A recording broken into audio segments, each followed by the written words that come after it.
오늘은 부르심의 상을 위하여라는 제목으로 하나님 말씀 우리 함께 나누고자 합니다. 성도님들, 지난주에도 저희가 이 빌립보서를 우리가 함께 말씀을 나누었는데요.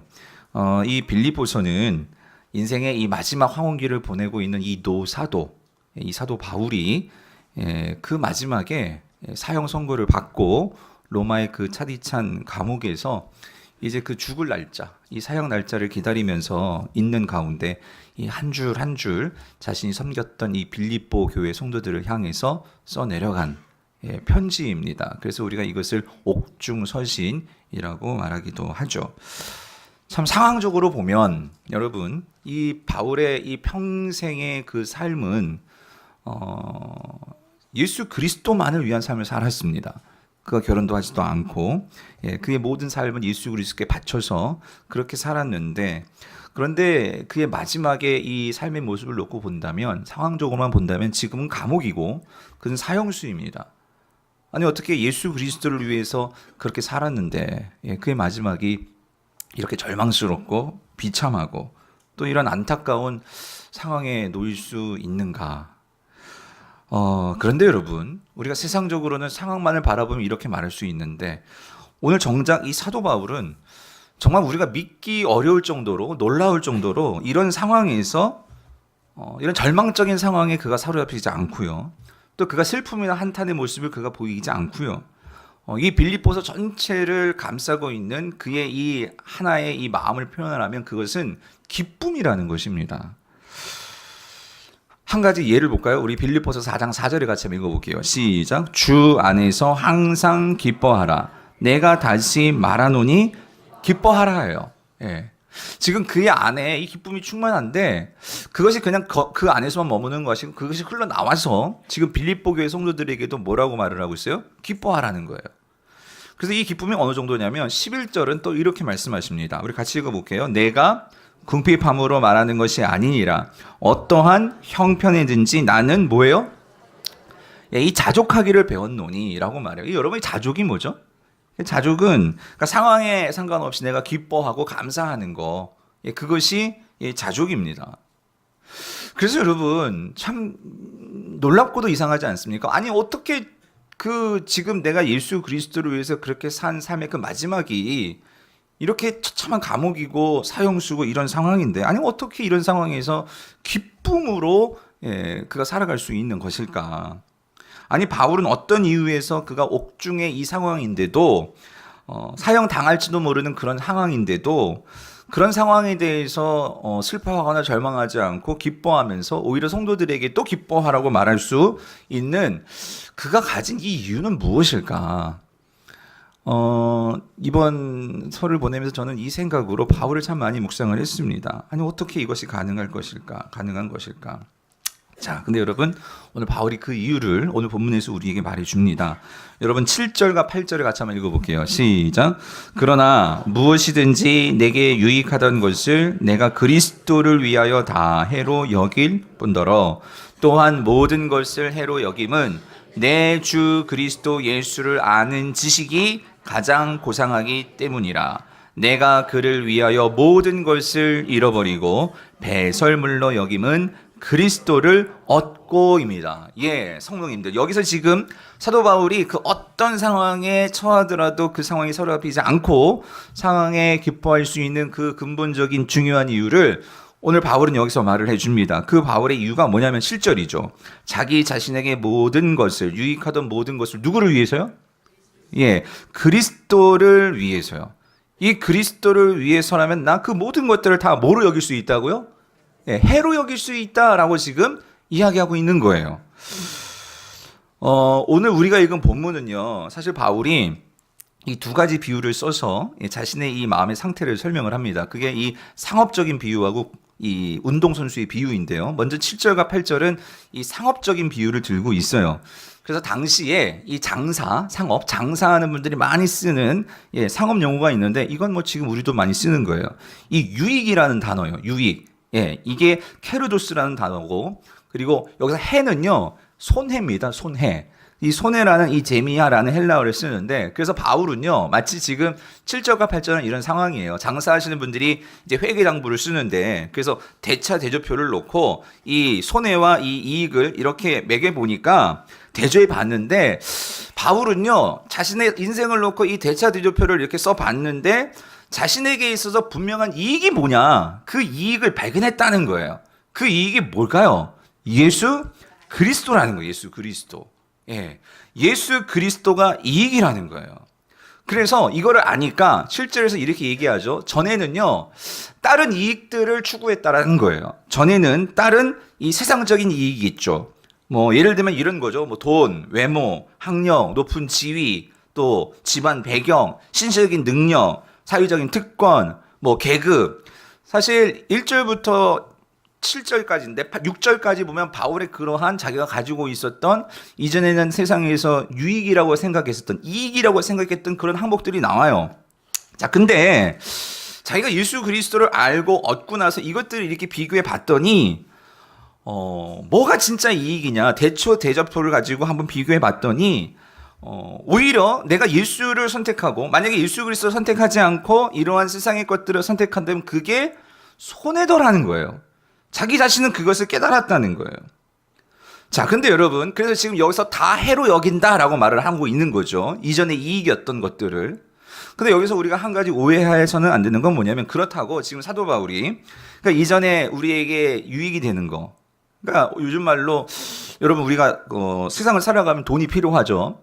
예, 돈이 있어야 우리가 먹고 살잖아요. 그리고 또 공부를 해야 우리가 직장에 취업할 수 있죠. 또 건강해야 우리가 일을 할 수 있죠. 예, 그런 차원에서 본다면 분명히 이것들은 필요한 거예요. 근데 바울은 지금 이 모든 것들을 다 필요 없다, 우리가 살아가면서 지금 그거를 말하고 있는 것은 아니에요.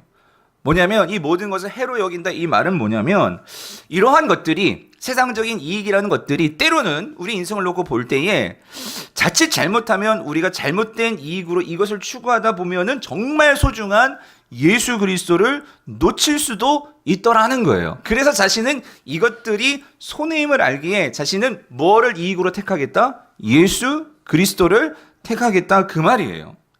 그래서 바울은 지금 이 세상 것들은 다 쓸모없으니까 다 버리고, 마치 중세에 이 수도사들이 그 세상 것 다 내려놓고 수도원으로 들어갔던 것처럼 지금 그 삶을 살겠다 말하는 것이 아니고요. 오늘 여기서 세상의 모든 것을 해로 여기겠다, 이 말은 바울은요 예수 그리스도가 이 세상의 그 모든 것들하고는 비교할 수 없는 그런 가치와 소중함을 가지고 있기 때문에 자신은 이것을 큰 이익으로 삼고 나는 그렇게 살겠다라고 고백을 하는 거예요. 그래서 그 큰 이익에 대한 확신이 8절이죠. 우리 8절 다시 한번 같이 읽어볼게요. 시작. 또한 모든 것을 해로 여김은 내 주 그리스도 예수를 아는 지식이 가장 뭐예요? 예, 고상하기 때문이라. 고상하기 때문이라. 이것도 단어가 좀 고상하기 때문에 우리가 이렇게 번역을 해서 조금 마음에 와 안 닿는데, 아까 이게 그 상업적인 용어들이라고 했잖아요. 이것도 상업적인 용어예요. 고상하다는 게 이 휘페레코라는 이 헬라어인데, 이 말은요 압도적으로 높은 가치이다 이거예요. 뭐가? 예수 그리스도를 아는 그 지식이 어떤 가치하고도 비교할 수 없는 가장 그 압도적인 가장 높은 가치라는 거예요. 그래서 이거를 이 상업적인 비유니까 그거에 맞춰서 다시 한번 이거 해석해 보면 이런 의미예요. 그러니까 이 세상의 모든 것을 내가 이뤄도 예수 그리스도를 얻는다면 그것은요 그 인생은 남는 장사라는 거예요. 남는 장사. 예. 무슨 말인지 이해되세요? 예, 남는 장사. 예. 그래서 왜 그러냐면 자신의 인생을 놓고 볼 때 예수 그리스도의 가치는요 자신의 인생을 완전히 바꿔놓은 것이기 때문에 그 어떤 것과도 견줄 수 없고 바꿀 수 없는 가장 소중한 가치라는 것입니다. 그래서 오늘 바울이 8절에서요 우리가 주목해야 될 이 표현이 뭐냐면, 이게 왜 가장 고상한 가치냐면 이렇게 얘기해요. 내 주 그리스도 예수를 아는 뭐예요? 이 지식이. 근데 여러분 여기서 동그라미 쳐야 될 게 이거예요. 바울은요 그냥 예수를 아는 지식 그렇게 말하지 않았어요. 어떤 지식이래요? 그 앞에 있죠. 어떤 지식? 내 주 그리스도 예수를 아는 지식이에요. 우리 아버지가 아는 예수 그리스도 지식 말고요. 내 아내가 아는 지식 말고요. 우리 김집사 박집사가 아는 지식 말고요. 누가 아는 지식? 내 주, 내가 아는 예수 그리스도를 아는 그 지식이요. 예.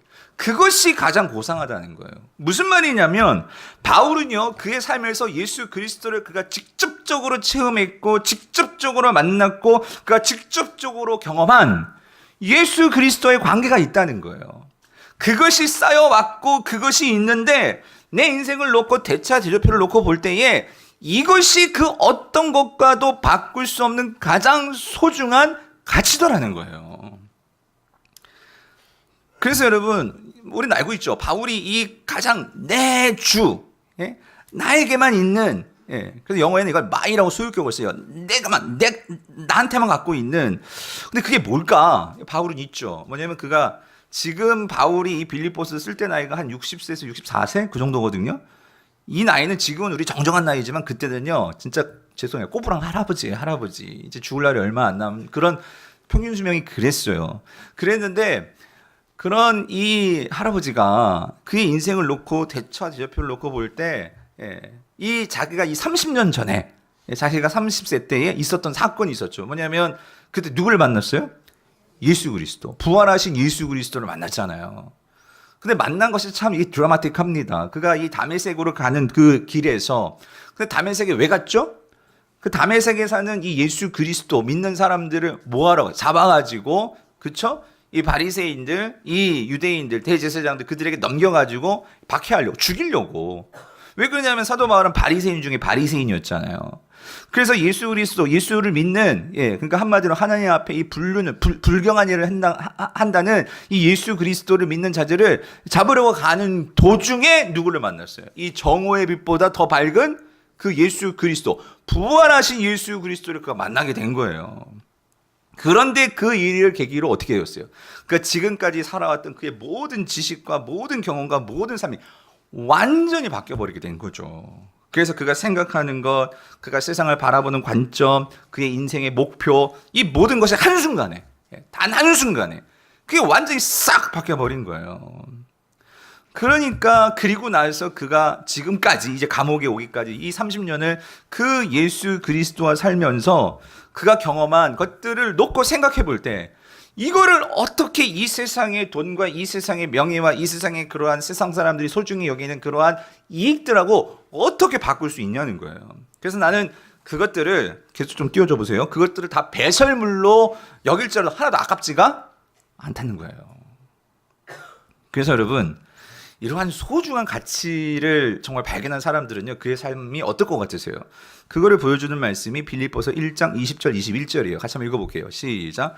나의 간절한 기대와 소망을 따라 아무 일에든지 부끄러워하지 아니하고 지금도 전과 같이 온전히 담대하여 살든지 죽든지 내 몸에서 그리스도가 존귀하게 되게 하려 하나니 이는 내게 사는 것이 그리스도니 죽는 것도 유익함이래요. 무슨 말이냐면 여러분, 지금 바울은 뭘 갖고 있어요? 가장 고상한 가치를 갖고 있잖아요. 어떠한 것도 바꿀 수 없는 그 압도적인 가치를 그가 가지고 있잖아요. 그죠? 그러다 보니까 그것을 갖고 있으니까 세상 것들이 부러울까요? 안 부러울까요? 안 부러운 거예요. 눈에 들어오지 않는 거예요. 여러분, 왜 우리가 살면서 자꾸만 이렇게 부끄러워하죠? 왜냐하면 다른 사람들은 그 좋은 것을 갖고 있는데 나는 그것을 갖고 있지 않으니까 뭐예요? 부끄러운 거예요. 애들은 옛날에 청소년 때, 애들은 요즘은 그렇진 않지만 예전에 다 막 나이키를 신고 있는데 나는 너이키 막 이런 거 있잖아요. 애들은 푸마를 신고 넌 포마 뭐 이런 거 있잖아요. 그런 거 있으면 학교 가기가 부끄러운 거예요. 왜? 내 애들은 다 갖고 있는데 나는 없어. 근데 이게 우리 어른들도 마찬가지 아니에요? 내 친구들은 몇십 평짜리 그 좋은 아파트인데 나는 아직까지도 새 방이야. 예? 애들은 막 좋은 차에, 외제차에 막 삐까뻔쩍한 거 타고 다니는데 아직도 나는 그냥 지금까지도 프라이드야. 그러면은 프라이드 타고 있으면 죄송합니다. 아니고 아니 그러면은 우리는 살면서 어때? 자꾸 부끄러운 거예요. 애들은 막 지금 학벌이 막 그냥 막 인서울이네, 뭔 서울이네 막 그러면서 하는데 나는 학벌은 왜 이 뭐야? 그러니까 뭐예요? 부끄러운 거예요. 그 점점 담대함이 없어지고. 근데 여러분 보세요. 바울을 보세요. 여러분 지금 올림픽을 하고 있으니까 여러분 금메달 딴 사람이 은메달이 부러울까요? 네? 동메달이 부러우겠어요? 안 부럽죠. 왜 금메달이 동메달을 왜 부러워해요? 이 세상에 가장 큰 고상한 가치를 내가 갖고 있는 것이 확신이 된다면 여러분 뭐가 부럽겠냐는 거예요. 뭐가 두렵겠냐는 거예요. 아멘이십니까? 바울은 지금 그 가치를 발견했다는 거예요. 그거를 안다는 거예요.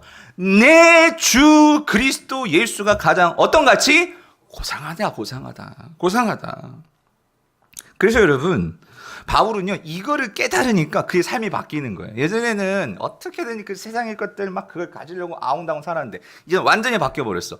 그 가치를 갖고 있는데, 그러니까 어떻게 산대요? 온전히 담대하여 살든지 죽든지 내 몸에서 누구? 그리스도가 어떻게 해요? 존귀하게 되게 하려니. 무슨 말이냐면, 그 고상한 가치가 내 안에 있으니까, 이 가치를 가지고 내가 그 고상한 가치 예수 그리스도를 위해서 사는 것이 나에게는요, 가장 기쁘고 가장 신이 나는 일이라는 거예요. 왜? 그게 가장 고상한 거니까. 가장 가치 있는 거니까. 사랑하는 성도님들, 오늘 이 점에서 우리는 정말 한번 생각해 봐야 돼요. 예수 그리스도의 가치는 나에게서는 어떤 가치인가? 여러분. 네? 정말 예수 그리스도, 바울은 이렇게까지, 솔직히 여러분, 바울은 다 가진 사람이었어요. 여러분 아시죠? 예, 아버지는 부자라 가지고요. 예, 그래가지고 이미 재외 동포입니다. 예, 유대인으로서는 재외 동포인데 거기서 성공해가지고 로마 시민권까지 갖고 있는 사람이었고, 또 거기다가 이 바울은요, 또 부모가 돈이 많으니까 유학까지 시켜줬어요. 요즘 말로 말하면 좋은 학벌에다가 박사회까지 받은 사람이었어요. 그런 사람인데, 예, 그런 사람이 여러분 생각해 보세요. 그런 내 모든 좋은 것을 다 가지고 있는데 그걸 가지고 대차대조표를 쓰는 거예요. 그런데 아까 말씀드렸죠. 왜 그 좋은 것들이, 왜 바울이 그걸 해로 여긴다고요? 그게 필요 없다는 게 아니라 왜 그걸 해로 여긴다 이렇게 얘기하는 것일까? 제가 곰곰이 묵상해 봤어요. 근데 이런 이유도 있겠더라고요. 뭐냐면은요, 내가 그런 좋은 것들을 다 갖고 있잖아요. 그러면 정말 이게 어떤 때로는 해가 될 수 있어요. 예수 그리스도를 내가 정말로 이익으로 삼는 데 있어서. 왠 줄 아세요? 다 가지고 있는 사람들은요, 예수 그리스도를 그렇게 소중하게 보지 못해요. 왜냐하면 내가 그 좋은 것을 다 가지고 있는데 그거 갖고 세상에서 인정받고 성공하면 되지. 여러분 그렇지 않아요? 내가 그 예수 그리스도 십자가에 못 박아 죽인 그 예수 그리스도, 그게 무슨 가치가 있겠냐.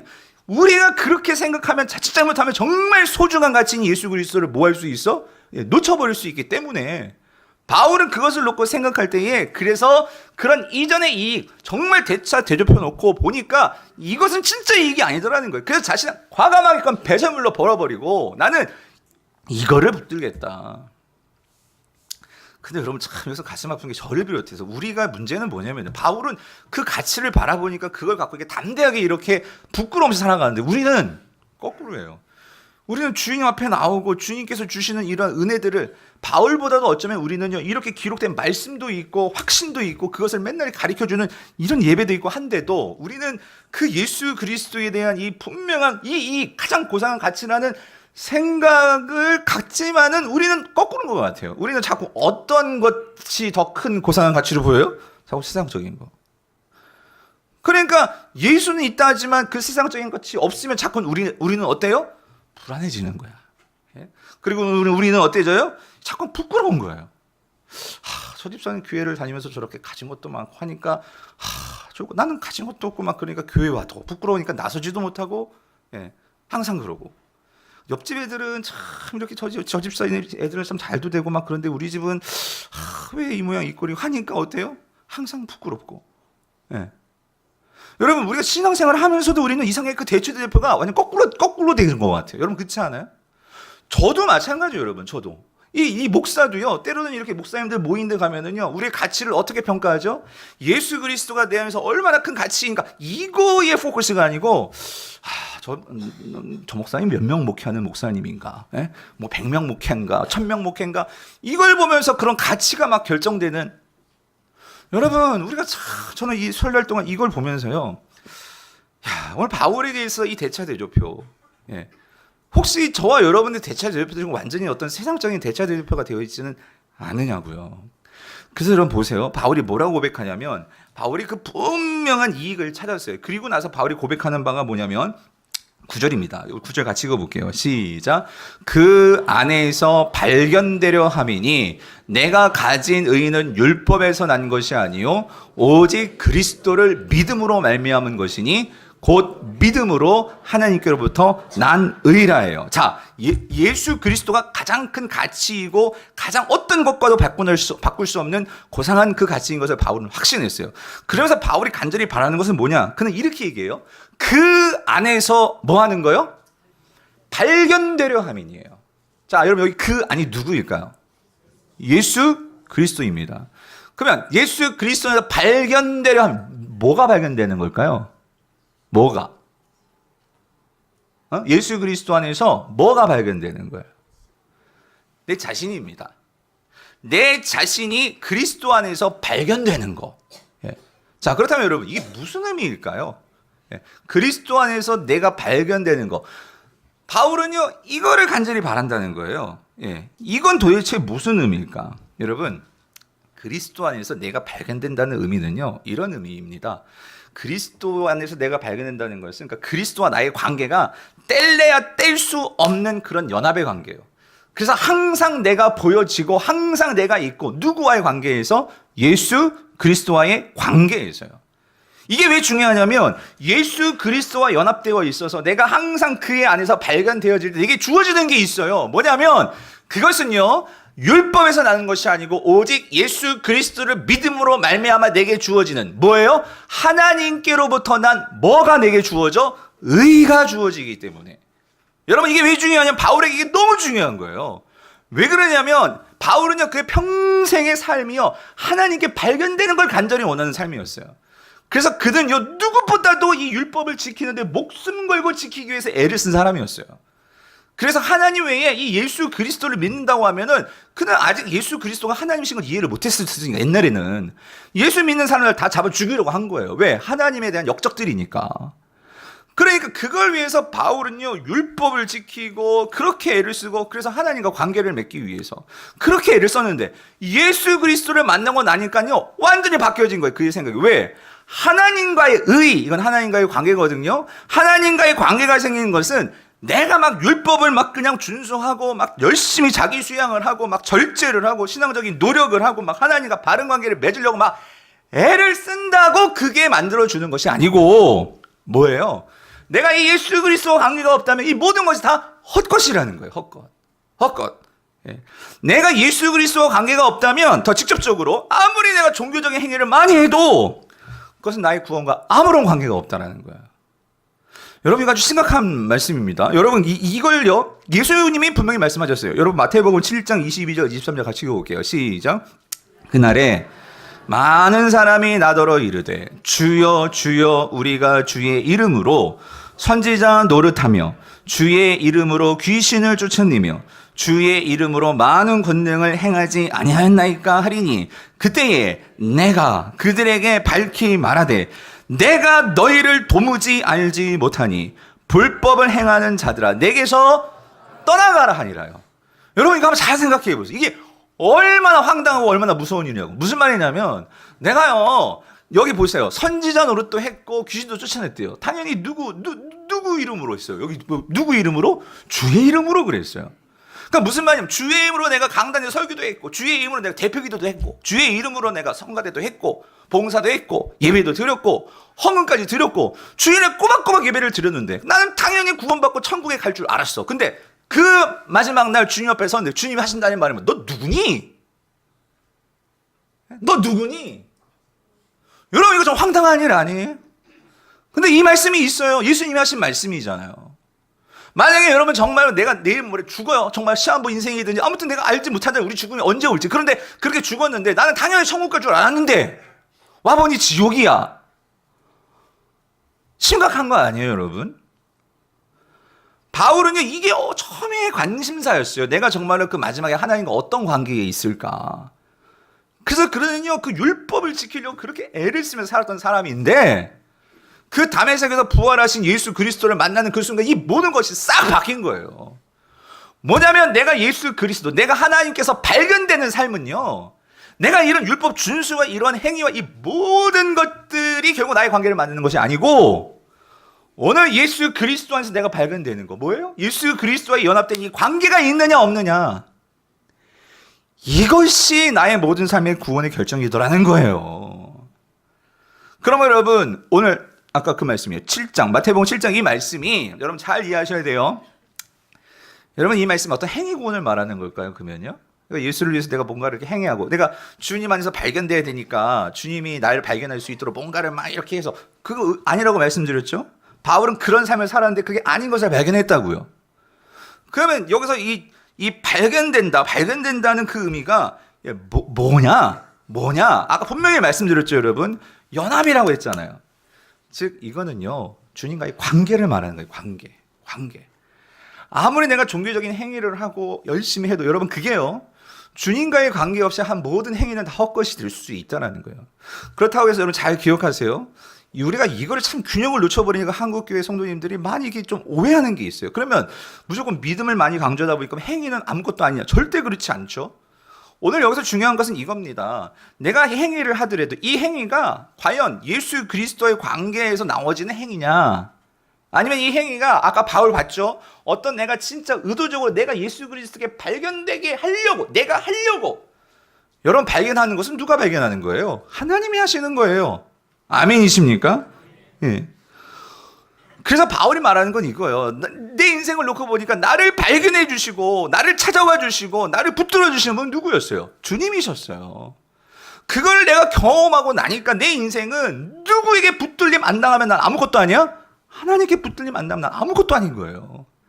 그래서 그것을 나를 붙들어 주신 하나님이 너무나 감사한데 그 하나님 안에서 그 은혜의 감격을 가지고 바울이 살지만 그 주님을 알아가면 알아갈수록 그것이 너무나 감격스럽고 너무나 크고 너무나 큰 고상한 가치이기 때문에 자신은 항상 그 가치를 붙들고 가치를 살고 가치를 가지고 내가 정말 그 주님이 나도 알고 주님도 아시고 이런 관계예요. 예.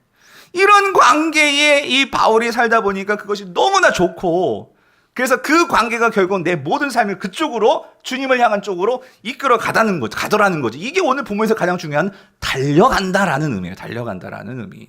자, 그래서 여러분 여기에서요 바울은요 이제 이 12절부터 14절에서 7절, 8절, 9절에서는요 이 바울이 지금 이 상업적인 비유로 그러니까 그리스도 안에서 발견되는 삶이 뭔가 왜 예수 그리스도 가장 고상 가치인가 이거를 설명했다면 이제 12절에서 14절에서는요. 그러니까 그리스도 안에서 발견되는 삶이 뭔지를 이제 운동 경기를 가지고 좀 더 구체적으로 설명을 해줘요. 자, 그리스도 안에서 발견되는 삶이 뭔지 우리가 조금 더 살펴봅시다. 자, 여러분 13절, 14절을 보세요. 같이 한번 읽어볼게요. 시작. 형제들아, 나는 아직 내가 잡은 줄로 여기지 아니하고 오직 한 일, 즉 뒤에 있는 것은 잊어버리고 앞에 있는 것을 잡으려고 표대를 향하여 그리스도 예수 안에서 하나님이 위에서 부르신 부름의 상을 위하여 달려가노라요. 자, 여러분 지금 바울이 두 가지 비유를 썼다고 해서 상업적인 비유와 운동경기 비유. 그래서 이 상업적인 비유에서 분명히 바울은 깨달았어요. 가장 고상한 가치가 뭔가? 예수 그리스도였어요. 자, 그걸 바탕으로 자기가요, 그 가장 고상한 가치, 예수 그리스도 안에서 내가 발견되는 삶을 간절히 바라는데, 그럼 도대체 발견되는 삶이 어떻게 발견되는 거냐? 질문이 나오잖아요? 그래서 그걸 설명해 주는 거예요. 자, 뭐냐면, 달려가는 삶. 발견되기 위해서 달려가는 삶. 근데 그 달려가는 삶이 뭐냐면, 자, 뭐를 향해 달려가죠? 14절. 표대를 향하여. 그럼 또 질문. 표대가 뭐예요? 하나님이 위해서 부르신 부름의 상을 위하여. 즉 표대는요 하나님이 부르신 상이라는 거예요. 상. 여러분 생각해 보세요. 지금 올림픽 하고 있잖아요. 여러분 올림픽에 출전하는 선수들이 왜 그렇게 달립니까? 그 올림픽을 놓고 왜 4년 10년 왜 그렇게 애쓰고 훈련하고 먹을 거 안 먹고 그렇게 애쓰면서 왜 그거를 하는 거예요? 뭘 위해서? 상을 위해서. 뭐 금메달 위해서 하는 거 아니에요?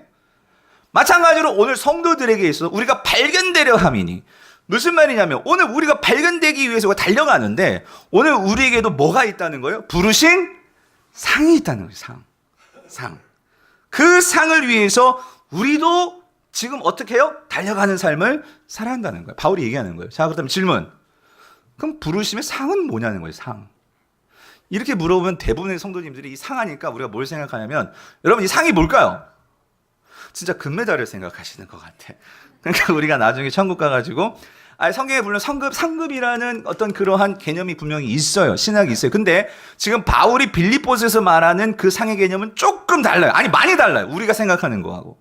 무슨 말이냐면, 오늘 지금 바울이요. 여러분, 이거, 그래서 이 상업적인 가치하고 이 육상 경기의 이 비유를 여러분 놓치면 안 돼요. 뭐냐면, 여러분, 아까 바울에게 가장 고상한 가치가 뭐였어요? 예수 그리스도였죠. 그러므로 여러분, 바울이 지금 생각하는 그에게서 가장 좋은 상이 뭘까요? 예수 그리스도를 닮는 겁니다.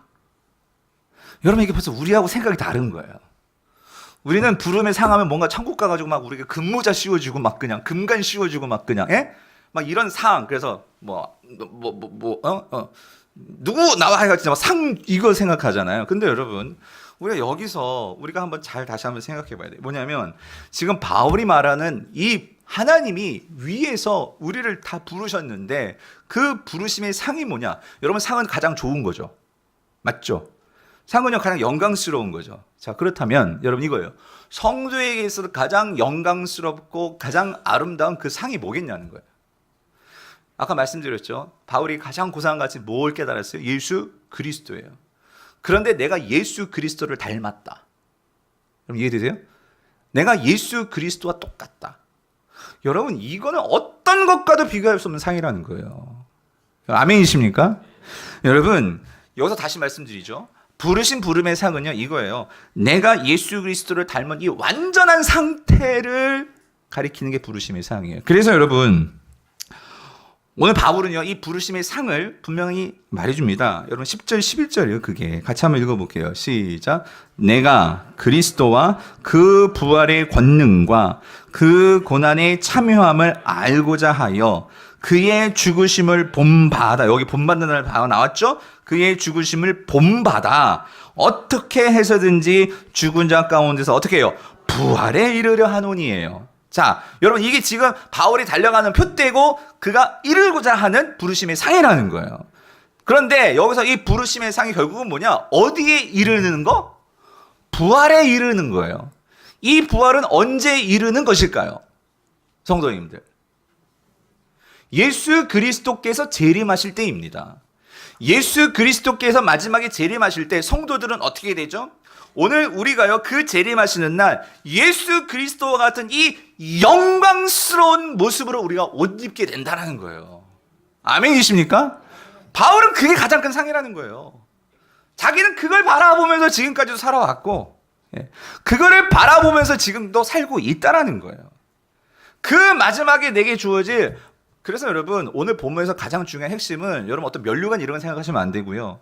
오늘 본문에서 바울이 그토록 바라는 것은요, 그 마지막 날 예수 그리스도 앞에 섰을 때 내게서 보여질 그 예수 그리스도의 닮은 모습, 그거를 주님께 보여드리고 싶은 이러한 갈망과 더불어서 내가 예수님과 같이 그렇게 변화되어서 나중에 어떻게 됩니까?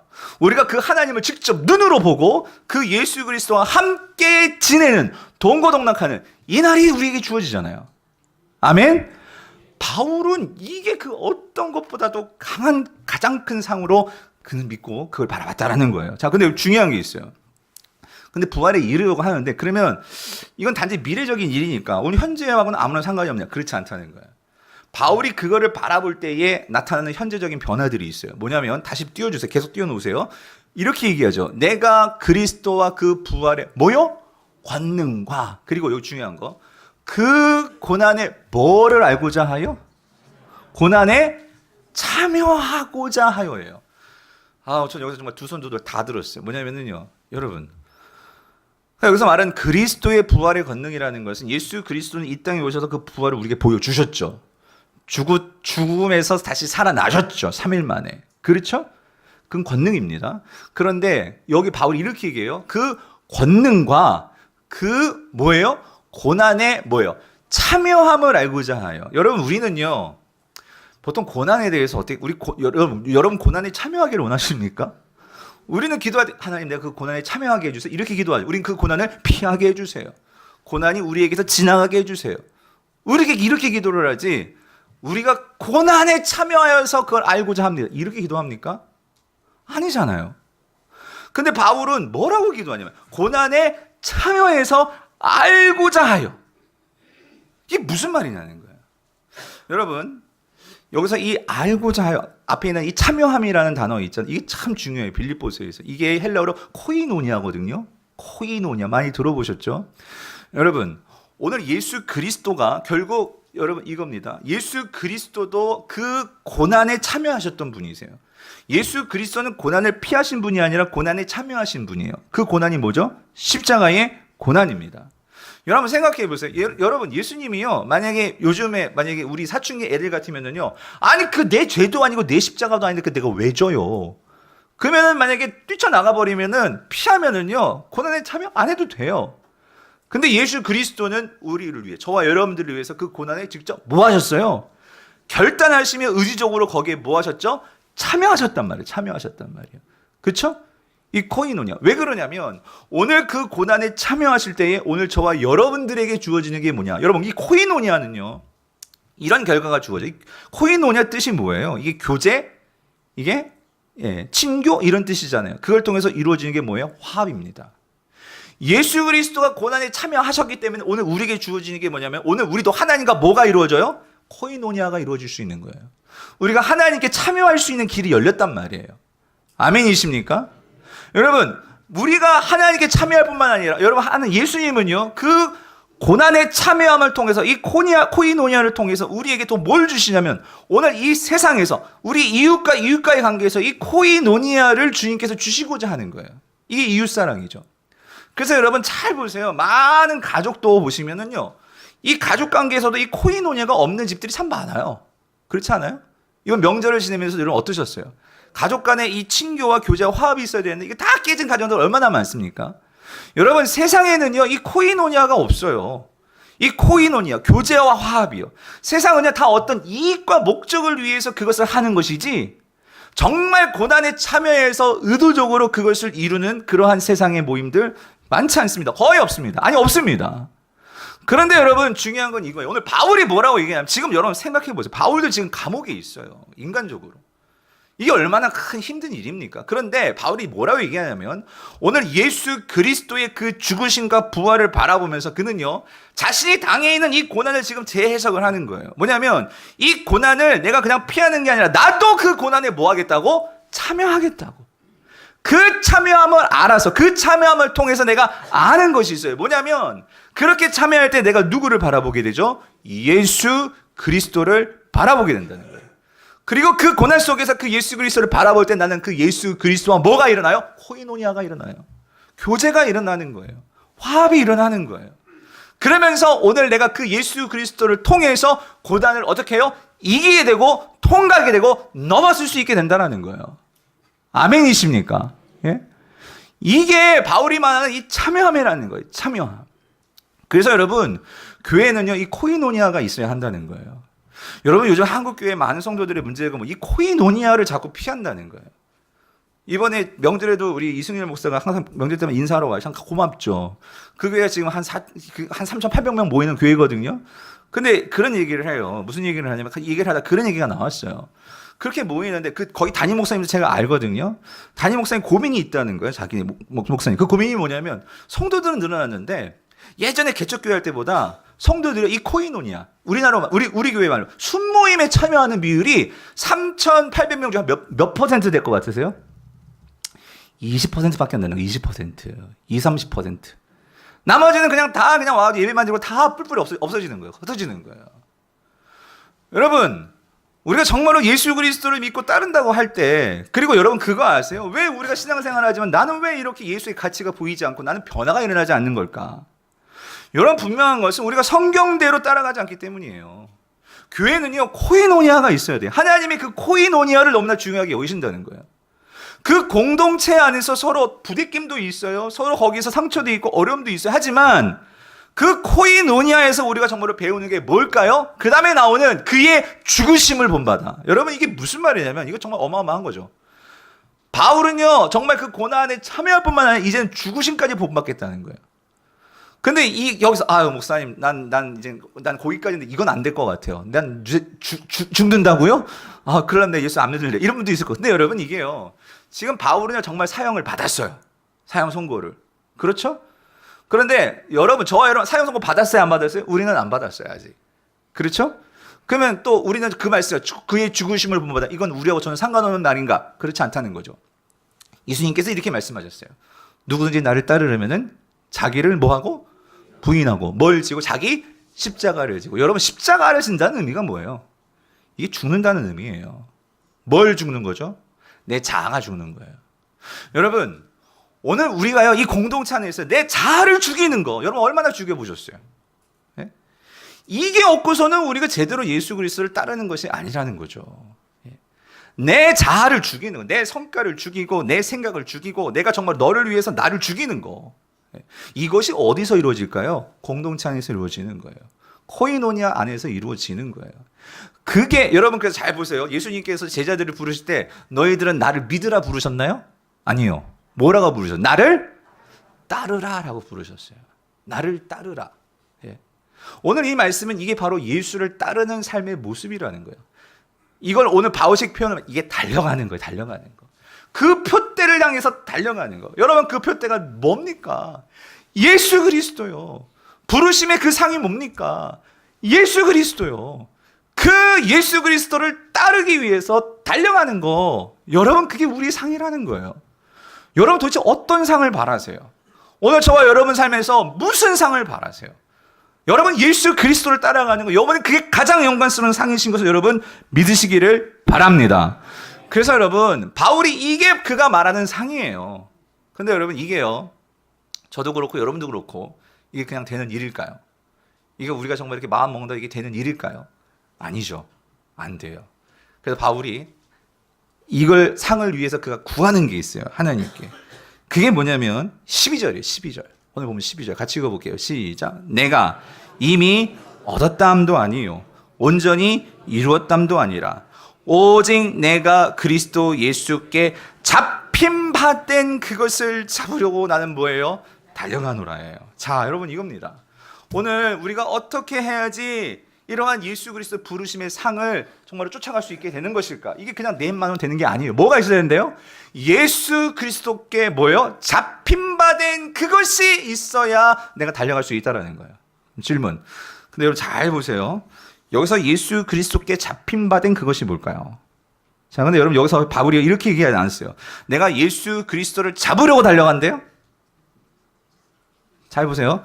내가 예수 그리스도를 내가 잡으려고 지금 달려가는 거예요? 이걸 위해서 달려가는 거예요? 뭘 위해서 달려간대요? 예수 그리스도께 뭐예요? 잡힌 바 된 그것을 잡으려. 그러면 여러분, 지금 바울은 내가 예수를 잡고 있는 거예요? 예수 그리스도가 나를 잡고 있는 거예요? 예수 그리스도가 나를 잡고 있는 거예요, 여러분. 그거를 잡으려고 나는 달려간. 이게 무슨 말이죠? 내가 예수 그리스도가 나를 잡고 있다는 이 사실을 우리는 잊어버리는 순간 우리는 세상을 잡게 되고, 예수 그리스도가 나를 잡고 있다는 사실을 잊게 되는 순간 우리는 세상 앞에서 두려워하게 되고, 예수 그리스도가 나를 잡고 있다는 이 사실을 잊는 순간 우리는 세상에서 어떻게 넘어지게 된다는 거예요. 여러분, 번지 점프하는 게요, 예? 나를 이렇게 든든하게 묶어주고 있는 줄이 이게 없다면 여러분 누가 뛰어내리겠어요? 안 그래? 나를 이렇게 묶어놓고 있지 막 허술한 줄이고 느슨한 줄이면 여러분 그것도 돈 내고 하잖아요. 여러분 돈 내고 그 뛰어내릴 그런 분 계세요? 없잖아요. 여러분, 번지 점프를 할 수 있는 건, 여기서 뛰어내릴 수 있는 거는요, 나를 붙들고 있는 것이 있다는 확신이기 때문에 뭐 하는 거죠? 뛰어내리는 거죠. 오늘 우리 인생에서 바울이요, 그 세상에서 어떠한 어려움과 환경과 그 모든 역경과 이 모든 것들 이겨낼 수 있는 건 바울이 뛰어나서가 아니에요, 여러분. 바울을 붙들고 계신 그 예수 그리스도에 대한 그 줄의 확신이 있기 때문에, 나의 삶의 모든 것이 지금 다 망했고 망가졌고 없어졌고 다 부서졌고 여러분 그렇지만 나를 붙들고 계시는 이 예수 그리스도에 대한 이 확신이 있기 때문에, 그분이 나를 사로잡기 때문에 나는 그래서 끝까지 뭐 할 수 있다고요? 달려갈 수 있다는 거예요. 바울은 그것을 잊지 않고 그것을 가지고 살려고, 나는 그거 붙들고 뭐 한다? 달려가노라. 그럼 여러분, 이러한 담대함이 있는 사람이 고백이 바로 이거죠. 빌립보서 4장 13절 뭐라고요? 내게 능력 주시는 자 안에서 내가 어떻게 해요? 모든 것을 할 수 있느니라. 예? 내가 사로잡혀 있다는 것을 확신하니까. 여러분 주님께 사로잡혀 있으면 확신하시기를 바랍니다. 여러분, 주님이 여러분 붙들고 계세요. 이거를 우리가 확신해야지만 여러분 세상에서 내가 없어도 넘어져도 감옥이라도 거기서 절망하지 않는다는 거죠. 그래서 여러분 이런 삶 잘 보세요. 이런 사람이 한 사람이 있으면 그 가정 삽니다. 이런 성도가 교회에 있으면 교회 살아나요. 이런 성도가 직장에만 있어도 그 직장 달라집니다. 여러분 바울이요 이런 일이 있었죠. 그러니까 노예선을 타고 노예선이 아니지 죄수선을 타고 이제 로마로 가는 거예요. 로마로 가는데 가다가 사도행전 27장이죠. 거기서 큰 광풍을 만나요. 유라굴라. 그래가지고 배가 완전 산산이 깨어져 버립니다. 그래서 거기 있는 사람들이 혼비백산 언제 죽을지 몰라가지고 난리가 난 거예요. 근데 그때 바울이 하는 모습을 보세요. 사도행전 27장 22절 25절 제가 읽어드릴게요. 내가 너희를 권하노니 이제는 뭐하라? 안심하라. 너희 중 아무도 생명에는 아무런 손상이 없겠고 오직 배뿐이리라. 여기 중요해요. 내가 속한 바. 여러분 이 표현 너무 멋있는 표현. 내가 속한 바. 뭐냐면 나는 속해 있는 게 있다는 거예요. 이 말은 나는 나를 붙들어주고 있는 분이 계시다는 거예요. 내가 속한 바. 예? 여러분 요번에 참 그러니까 여러분 금메달을 따도요. 요번에 그 러시아 대표 선수들이 그 다 도핑에 걸려가지고 러시아 국기도 못 걸고 지금 오른 게 걸잖아요, 여러분. 예? 내가 속한 바가 없으면 금메달 따도요. 누가 영광 받을 수 있는 그런 곳이 없어요, 여러분. 내가 속한 바 나를 붙들어주고 계시는 주님이 계시기 때문에 뭐라고 얘기하죠? 내가 섬기는 하나님의 세자가 어젯밤에 내 곁에 와가지고 말해줬다는 거예요. 뭐라고 말해줬대? 바울아, 뭐라고? 두려워하지 말라. 내가 가이사 앞에 서야 하겠고 또 하나님께서 너와 함께 항해하는 자를 다 내게 어떻게 해요? 주셨다 하였으니 뭐예요? 죽지 않게 해준다는 얘기죠. 그래서 그 줄이 있기 때문에 바울이 그 사람들에게, 이 사람들은 하나님 모르는 사람들이에요. 그들에게 이렇게 말합니다. 그러므로 여러분이요 뭐 하라고요? 안심하라. 나는 내게 말씀하신 그대로 되리라고. 뭘 믿노라? 하나님을 믿노라. 여러분 이런 사람 한 사람이 있으면 여러분 그 가정이 어떻겠습니까? 이런 한 사람이 여러분 직장에 있으면 그 직장이 지금 망했다 어쨌다 할 때 여러분 어떻겠습니까? 사랑하는 성도님들, 이게 예수 그리스도께 사로잡힌 자의 삶의 모습이라는 거예요. 제가 간절히 바라는 것은 우리 모든 성도님들이 이 새해에요 정말 예수 그리스도께 홈빵 사로잡힌 그런 자들이 되시기를 간절히 바랍니다. 예? 여러분 예수 그리스도께 사로잡히면 분명한 두려움이 사라집니다. 그러나 여러분 내가 세상에 사로잡히면 어김없이 내게 찾아오는 것은 뭘까요? 두려움이라는 거예요. 예? 내가 세상에 사로잡히면 어김없이 우리에게 들어오는 것은요 세상 속에서 이런 외로운 삶, 쫓기는 삶, 소비적인 삶, 남을 의식해가지고 있는 척하는 그런 삶. 그러나 예수 그리스도에 사로잡히면 여러분 우리가 이런 삶으로부터 해방받는다는 거예요. 이게 구원이죠. 이게 구원이죠. 그래서 여러분 바울이 여기서 이러한 내가 정말로 그리스도께 사로잡힌 그 삶을 위해서 바울은 뭐 한대요? 달려가노라. 여러분 이 달려간다는 의미가요 이것도 운동 경기 용어예요. 이 디오코. 참 단어가 너무 좋아요. 옛날에 헬라어 시험 볼 때 기어코 이렇게 외웠거든요. 디오코. 뭐냐면 이 디오코는요 그냥 조깅하면서 달려가는 게 아니에요. 운동선수들이 여러분 달려갈 때 조깅하면서 달려갑니까? 목숨 걸고 표대만을 향해서 달려가는 게 뭐예요? 디오코예요. 디오코. 그러면 여러분 이겁니다. 바울이 한 가지 우리에게 주의점을 줘요. 달려갈 때 우리가 주의할 점인데 그게 뭐냐면요 뒤로 돌아보아서는 안 된다는 거예요. 여러분 13절 읽어보세요. 13절 같이 읽어보죠. 시작. 형제들아 나는 아직 내가 잡은 줄로 여기지 아니하고 오직 한 일 즉 뭐예요? 뒤에 있는 것은 잊어버리고 앞에 있는 것을 잡으려고 디오코 달려간다는 거예요. 성도님들 뒤에 있는 것을 바라보면 절대로 못 달려가요. 달려가다가 분명히 걸려 넘어집니다. 예? 예수 그리스도만을 바라보고 달려가야 된다는 거예요. 그래서 여러분 여기서 뒤에 있는 게 뭐예요? 바울에게는요 한 가지 그게 상처가 있어요. 뭐냐면 그게 숨기고 싶은 과거가 있죠. 이 바울은 예전에 어떤 삶을 살았어요? 예수 믿는 사람들 핍박하고 죽이는 일에 앞장섰던 사람이에요. 그거 생각하면 설교하다가도요 그 성도의 어떤 할머니가 있고 아내가 있는 그 본다고 생각해 보세요. 얼마나 마음이 미안도 하고 그렇죠? 분명히 그래서 참 힘들었을 것 같아요. 근데 주님이 뭐라고 말씀하시냐면 주의 사역을 감당하면서 개인적으로 그러니까 그런 내 과거의 상처, 아픔, 실패, 실수했던 거, 부정적인 그 생각들은 어떻게 해요? 잊어버리고. 여기 그런 것만 있는 것도 아니에요. 또 내가 자랑하고 싶은 거 있잖아요, 여러분. 사람들한테 자랑하고 싶고 인정받고 싶고 이런 거. 그것도 뒤에 거예요. 그것도 다 잊어버리고. 우리는 어떻게 누구만 바라보고 표대만 바라보고 예수 그리스도를 닮은 이 영광스러운 바라보고 달려가라는 거죠. 이걸 딱 묵상하는데 어제 어쩌면 이렇게 딱 하나님께서 쇼트트랙 1500m 예? 최민정 선수 이야 정말 이것보다 확실한 예화가 없더라고. 여러분 그 500m 그런데 여러분 보세요. 그 1200m 누가 나왔냐면 그 신부탱인지 무슨 부탱인지 또 나와가지고 무슨 부탱이죠? 십부탱? 킴부탱 죄송합니다. 킴부탱 같이 나와가지고 경기를 하는 거. 여러분 우리라면 쟤 나왔어요. 내가 이번엔 너 기필코 내가 짓밟아 줄 거야. 막 그러면서 마음속에 분을 가지고 만약에 그렇게 뛰었다고 생각하면 여러분 운동 경기는 정직합니다. 내가 욕심내고 힘들어가는 순간 여러분 어떻게 돼요? 분명히 실수합니다. 예? 이게 운동 경기들이라고. 그런데 이 최민정 선수가요. 그 500m에서 그렇잖아요. 예? 그게 심판들도 어떤 면에서는 참 진로를 방해했다고 아니 하다 보다가 근데 걔도 밀었는데 그런데 거기서 이제 결국 실격당했죠. 그래서 은메달 놓쳤잖아요. 근데 제가 진짜 이 21살 자매인데 참 대단하다 했던 게 뭐냐면 거기 딱 그 은메달 실격 당하고 나서 했던 그 인터뷰가 뭐였냐면 이거였어요.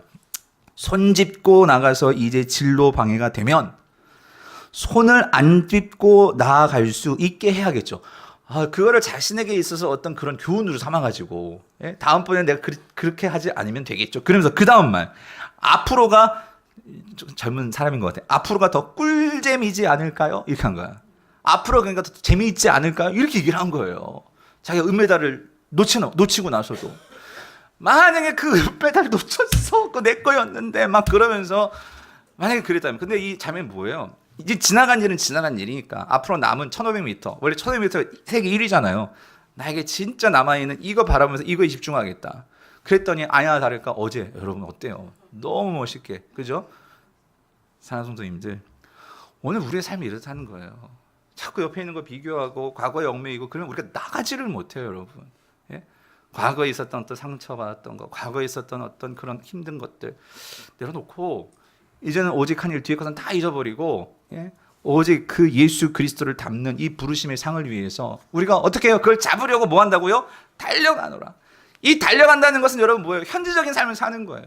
오늘 여러분이 있는 그 자리요, 그 가정이요, 그 직장이요, 그 있는 곳이요, 그 현지적인 삶 속에서 거기에서 하나님이 여러분을 부르셨기 때문에 그곳에 있는 거예요. 그렇다면 그곳에서 내가 예수 그리스도를 담기 위해서 그렇게 살아간다면 여러분 그것이 소명이고 여러분 그 삶이 주님을 따라가는 삶인 줄 여러분 믿으시기를 바랍니다. 그렇게 살아갈 때에 우리에게 분명히 부르심의 상이 우리에게 주어진다는 거예요. 영광스러운 그날 주님 앞에 주님 내가 이렇게 주님 담기 위해서 애쓰다 살아왔어요. 그럴 때 주님께서 뭐라고 말씀하세요? 착하고 충성된 종아 네가 이 작은 일에 충성하였기에 내가 이 모든 것을 내가 너에게 준다. 오늘 이 은혜와 축복을 누리시는 저와 여러분 될 수 있기를 여러분 간절히 바랍니다.